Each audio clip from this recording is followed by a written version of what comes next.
In the late 1990s, one company seemed to hold the key to the future. It was Enron, the seventh largest corporation in America, lauded by magazines and market analysts as a titan of the new economy. Its stock price was a testament to this belief, soaring to over $90 a share, making millionaires out of executives and promising a golden retirement for thousands of its employees. Enron wasn't just a company, it was a symbol of innovation, a seemingly unstoppable force with revenues that supposedly topped $100 billion.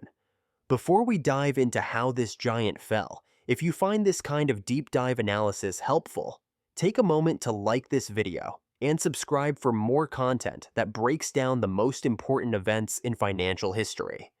It helps us keep making these videos. The illusion was built on a simple, yet devastatingly effective accounting trick called mark-to-market. In a normal business, you book revenue when you receive cash. But Enron convinced regulators to let them book projected future profits from a long-term deal the moment the contract was signed. A 20-year energy contract, which might not generate real cash for 2 decades, could be declared as a $100 million profit today. This created an immense immediate pressure to sign more deals, regardless of their actual quality, just to feed the machine of ever-growing paper profits. This accounting fiction created a profound psychological split within the company. On paper, Enron was a juggernaut of profitability, posting quarter after quarter of stunning earnings. But in reality, the company was hemorrhaging cash. The deals they signed, like building power plants in developing countries, were complex and often failed to generate the predicted revenue. By 2000, Enron was reporting nearly $1 billion in profits, but was actually facing a negative cash flow of over $3 billion. The gap between the story and the reality was becoming a chasm. To solve this cash problem and hide the mounting losses, Chief Financial Officer Andy Fastow engineered a labyrinth of off-balance sheet entities. These were thousands of shell companies, known as special purpose entities, or SPEs, with names like Raptor and Chuco. Enron would sell its failing assets and bad debts to these SPEs.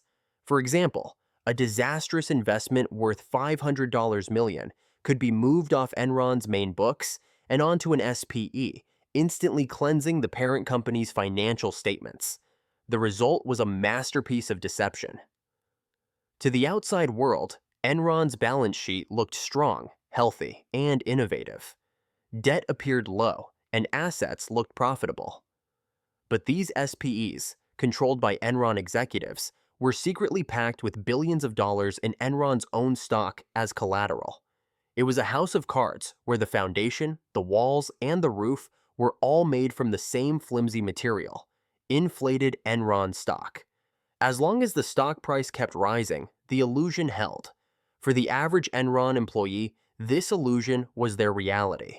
They were encouraged, and at times required, to invest their 401k retirement savings into company stock. They watched their life savings swell. A retirement account worth $200,000 was on its way to $1 million. They weren't just employees, they were owners, believers in a company that was changing the world and securing their family's future. The company cafeteria buzzed with talk of the stock price, a daily affirmation of their collective success. Then, the cracks began to show. In early 2001, CEO Jeff Skilling, a chief architect of the strategy, abruptly resigned, citing personal reasons. He sold nearly $60 million worth of his stock. Around the same time, the company began restricting employees from selling the Enron stock in their 401k plans, locking them into their positions as the price began to slide from its peak above $90.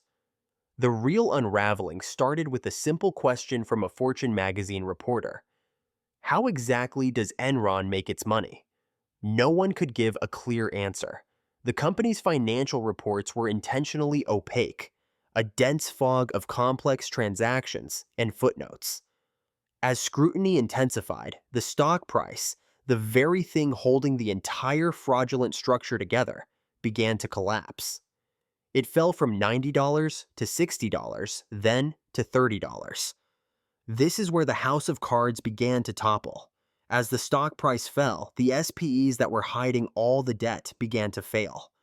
The collateral, the Enron stock itself, was becoming worthless. This triggered clauses that required Enron to pay back the hidden debts immediately, debts it didn't have the cash to cover.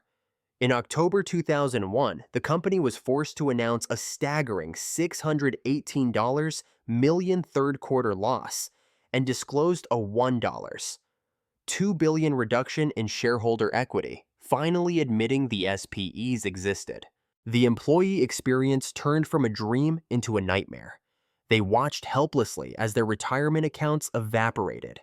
That million-dollar future vanished in a matter of weeks.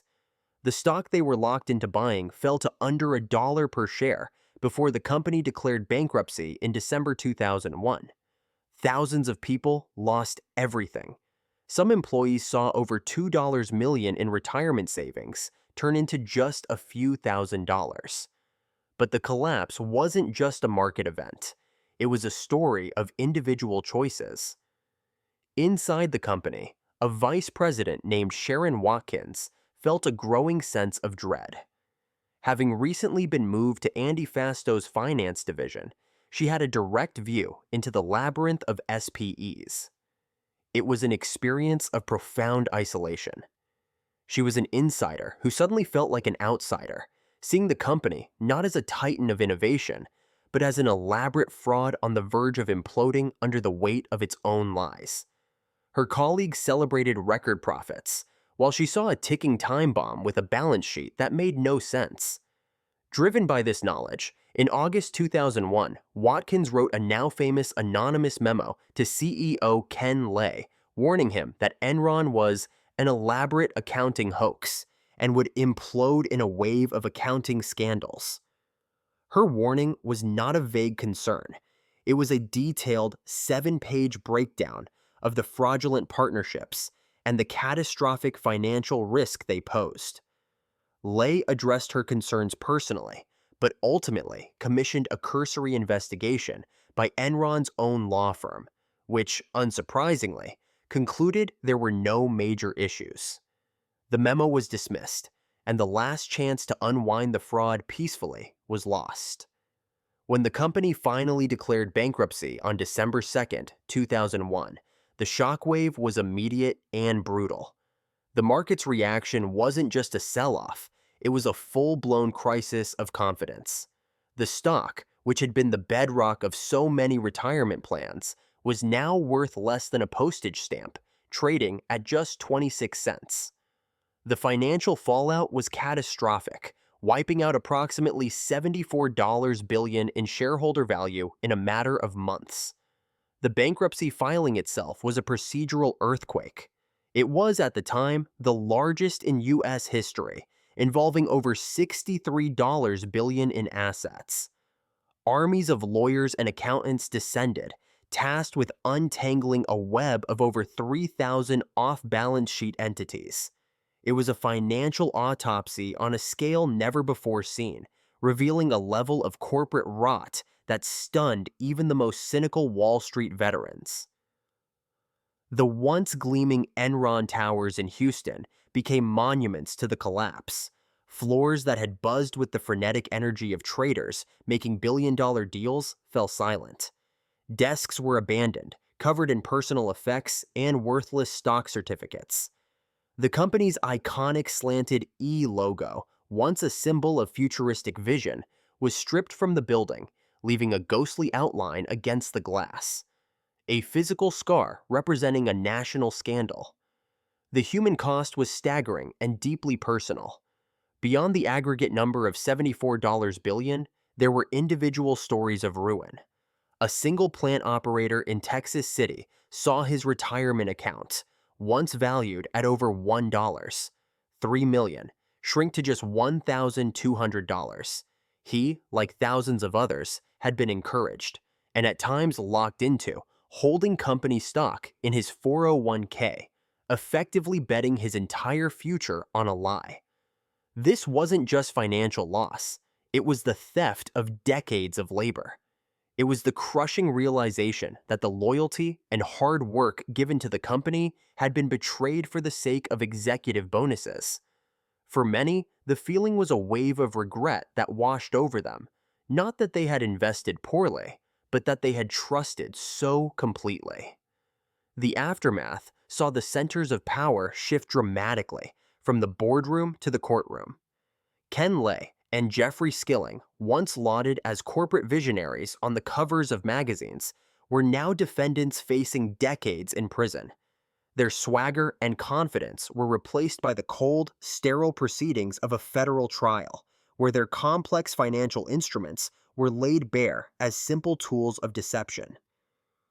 The legal process was methodical and relentless. Skilling was convicted of 19 counts of fraud, conspiracy, and insider trading, ultimately sentenced to 24 years in prison. Lay was convicted on 10 counts, but died of a heart attack before he could be sentenced. The accounting firm Arthur Andersen, once one of the Big Five, was found guilty of obstruction of justice for shredding Enron-related documents and was effectively forced out of existence, taking 85,000 jobs with it. The scandal's legacy was a fundamental overhaul of corporate governance. The public outrage and the sheer scale of the fraud led directly to the passage of the Sarbanes-Oxley Act in 2002. This landmark legislation imposed strict new rules on accounting firms, required CEOs and CFOs to personally certify the accuracy of their financial statements, and created significantly harsher penalties for fraud. It was a system-wide immune response, an attempt to build firewalls to prevent another Enron from ever happening again. The final lesson of Enron isn't just about complex accounting or corporate greed. It's a human story about the danger of believing in a narrative that is too good to be true. It reveals how a culture of arrogance can lead executives to believe they are above the rules, and how that belief can cost ordinary people their entire life's work.